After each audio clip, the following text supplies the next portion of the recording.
talk about this. With us, we have from Milwaukee, Brian Jacobson, Chief Portfolio Strategist at Wells Fargo.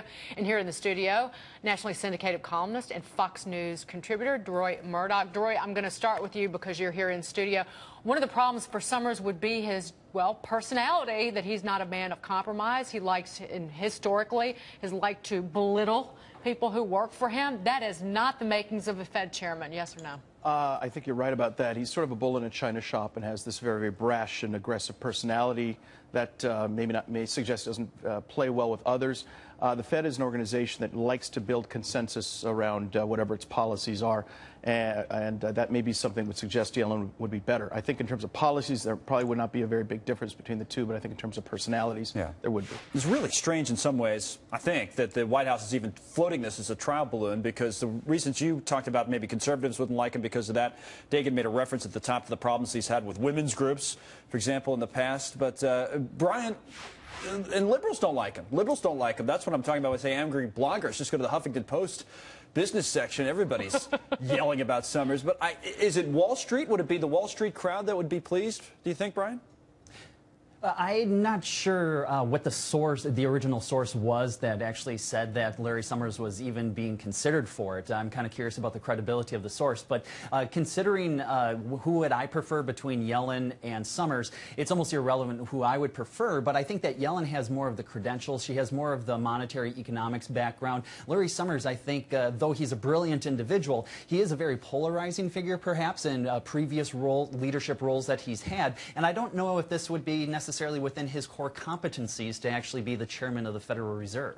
There are 16 female women who are Democrats in the Senate, and in terms of confirmation, that would be a problem. And his issue with women is related to this talk he gave once when he was talking about female professors in science, and his comments, not to re-quote them and rehash them, but they offended women, that women are somehow lesser, and he made an excuse for them. And that's going to get in his way. Why would the White House pick a fight like that?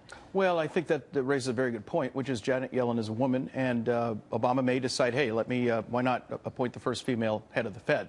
That's certainly very good politically in terms of partisan politics, and God knows everything this White House does seems to go through that prism at some point. It would be so much easier to just pick her rather than pick Larry Summers. It would be. And in terms of their policies, they're both dedicated to this idea that the Fed should be, as an economist friend of mine said, he believes in 3 branches of government, not 4.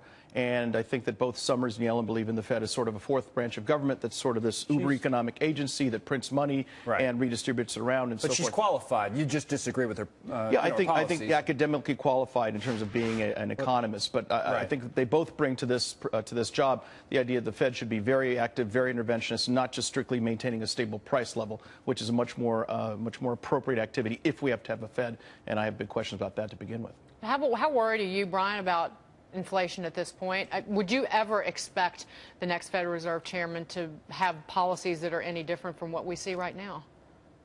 I would see a continuity of policy regardless of who is appointed chair, and whether it's Ben Bernanke, Janet Yellen, Larry Summers, or whoever you want to throw out there. I doubt that there would be much of a change, and I don't really anticipate that we're going to have any sort of reduction in the accommodation of the Fed. They're biased towards easing. I mean, it's just easier to do that. I think that it's more politically popular. It's easier to do it whether it's the right thing or not. I'm not that concerned about inflation, though, because we're just not seeing a lot of it in the data. Most of the inflation that is taking place is in asset prices, and so it's not actually resulting in higher consumer prices, higher wages.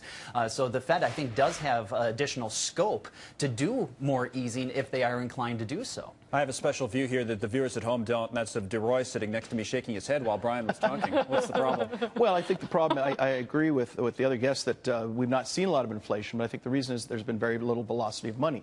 Economic growth has been low enough that a lot of this money has been on the sidelines, trillions of dollars on the sidelines. I think once that money comes back into the economy, when it starts growing, I think it's entirely possible you're going to have inflation kick in, and significantly. And then what's the Fed going to do? One way to fight inflation is to raise interest rates, and if you do that, then you slow down whatever economic growth you're getting. Well, so I think we're really they have a lot more tools at their disposal as far as that goes. Brian, what? Yeah, you're absolutely right that the velocity is low, but they can also manage the velocity. The idea that the money's there and it actually has to eventually result in inflation, I think, is actually somewhat of a misunderstanding of the various tools at the Fed's disposal. As of October 2008, they're able to raise the interest on reserves, so they can actually control that flow of money into the economy. They can basically contain it if they want to, and I think that they will. Yeah, it's not Germany where they were actually printing money with a printing Yeah, these press. are excess reserves. You can take it. You can take it out. Well, we do the same thing. Rather than print actual money, we create electronic money. I mean, these little blips on screens, but it really has the same effect, which is weakening the overall value of the dollar because you have more dollars in circulation, Gotta be either quick, Brian. on paper or electronically. Quickly. Yep, it's not even close to having the same effect. If they're printing dollars, then it would actually be going out into the economy. Right now, it's sitting on bank balance sheets. So it's a completely different mechanism by which it actually affects the economy. As we run out of time, maybe we can all agree Larry Summers won't be the next Fed chairman. Will that be something to, end on that note? Or I think we can agree on that. Okay, yes. or this is for real. I wonder. We'll see. 5 to 4 odds. DeRoy and Brian, thank you very much. Always good to have both of you guys. Thank you.